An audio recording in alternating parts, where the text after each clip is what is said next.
So, what a beautiful, profound, meditative film. I guess I'm curious. Your character talks about the sort of repetitive quality of it, and it sounds like it sounds like almost like a ritual or something. And what was it like actually being out there with her for you? Yeah, for sure. No, I think, yeah.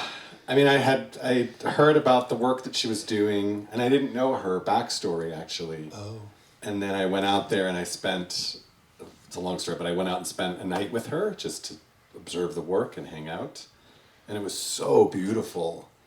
And at the same time, I was really, to your point, I was struck. I was like, geez, this is like the most monotonous, thing. And then afterwards, we're hanging out and she starts telling me this incredible, her past, this backstory. And it was just so profound, and this is in Palm Springs. It's in the pass as you go from Los Angeles to the Coachella Valley. There's a huge wind farm.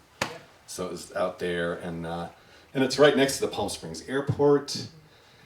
And I don't know, it was this crazy, beautiful place. And she really is. She's doing walking meditation. I mean, in a lot of ways, like that, and there was just, it was just and I just wanted to go and I just wanted to spend time with her. And I apologize, some of those shots are long, but it just felt important to honor her experience and to try and, to convey that, as whatever, in whatever cinematic way we could. Yeah, and I guess in terms of the cinema of it, I guess how did you conceptualize? There's so much like shooting into lights and just like taking advantage of the silvery light of the desert at night. Like how did you achieve that? I mean, it's stunning. Yeah, I mean, obviously a lot of credit goes to Vincent, who's not here, who was the cinematographer. A lot of credit also, I mean, we were talking about it when we were filming it, but we filmed it last year, and we used the new Sony FX6 cameras, which there's no lights. I mean, you're seeing stars. You see, it's incredible. So I mean, we couldn't have done this without these new sensors and the new technology. And then we were also lucky. Some of the sites that she was at were adjacent to the freeway. So she would literally pull off, and so like sometimes the car is in kind of a pool of light, and that's because you can't see it, but there's a huge billboard behind her that's lit up, that's illuminating. But it's all natural light. There's no additional lights. We just use obviously her light fixture, and then that was it. And I mean the rest of it is just what you see. We use what was there in the world. Yeah, gorgeous. Yeah. Thank you. Let's open it up to the audience. Any questions? How there's so many beautiful like tableaus with her, like framed in reflections and like various things that are really evocative and bring out her character. Was a lot of that stuff you just got lucky and found the right shot when she was doing something, or were you working with her a little bit? It's like, hey, would you mind just being here for a little bit, and we're gonna get this thing that's gonna help illuminate your story? Yeah, I think it's both. I mean, I think, Vincent, the cinematographer, and I talk a lot about how filmmaking is a dance, right? And the camera's dancing with the person that you're filming with, and, sometimes you step on their toes, and sometimes they step on your toes, but a lot of it is also just, you're in a place, and then you realize, if you just, can you just move over here a little bit, or whatever, that kind of stuff, yeah. But I mean, again, it's such a spectacular place and environment. It was hard to go wrong, quite frankly. Go back. Thank you for the gorgeous film. Thank you. How many nights did you spend filming this, and were there any sort of, ways that maybe you started filming and you thought, it was wrong, we will do it next night differently?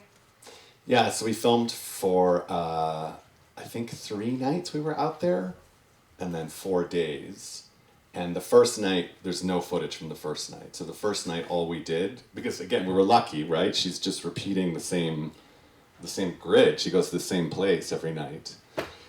So the first night we just tried to figure out how to film it, you know, and we tried like 20 different things and 19 didn't work. And, you know, and then again, like I said, it was clear from my experience having been out there alone with her that, I mean, number one, we just wanted, it was going to be long shots.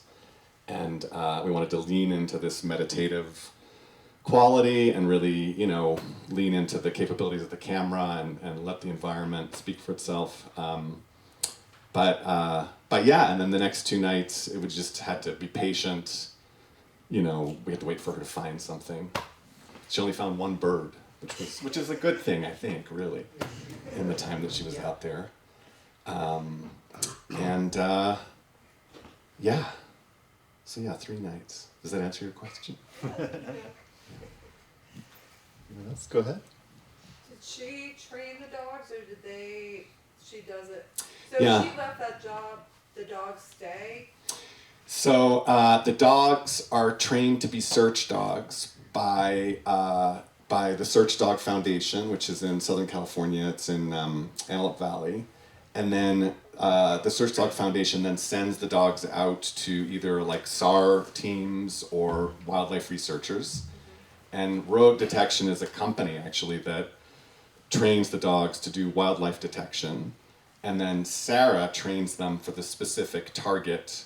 You know, every project is different. Sometimes they're looking for scat from some endangered species. Sometimes they're looking for whatever, all kinds of different things.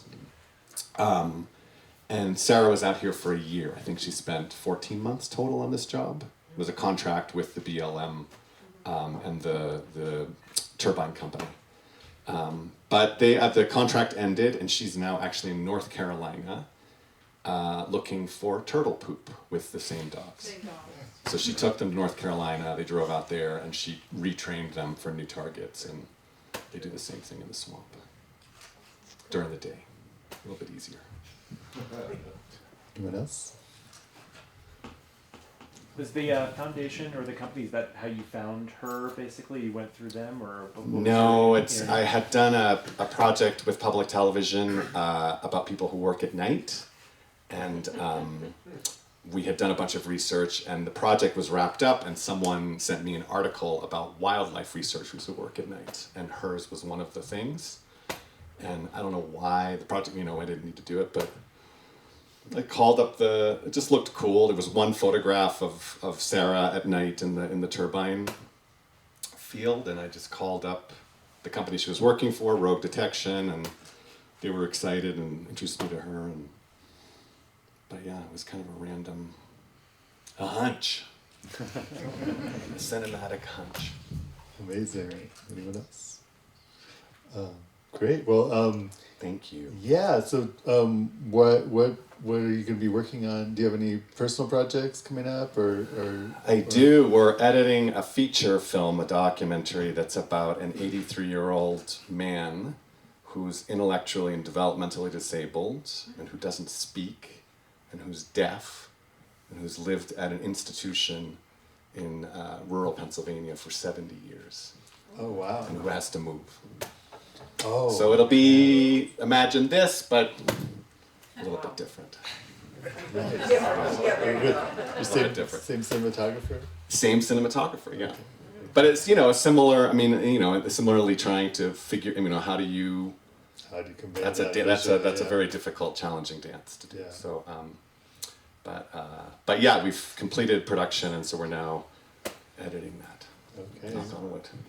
Can't We'll wait. see you next year. Yes. Yes. Thank you so much, David Grabias.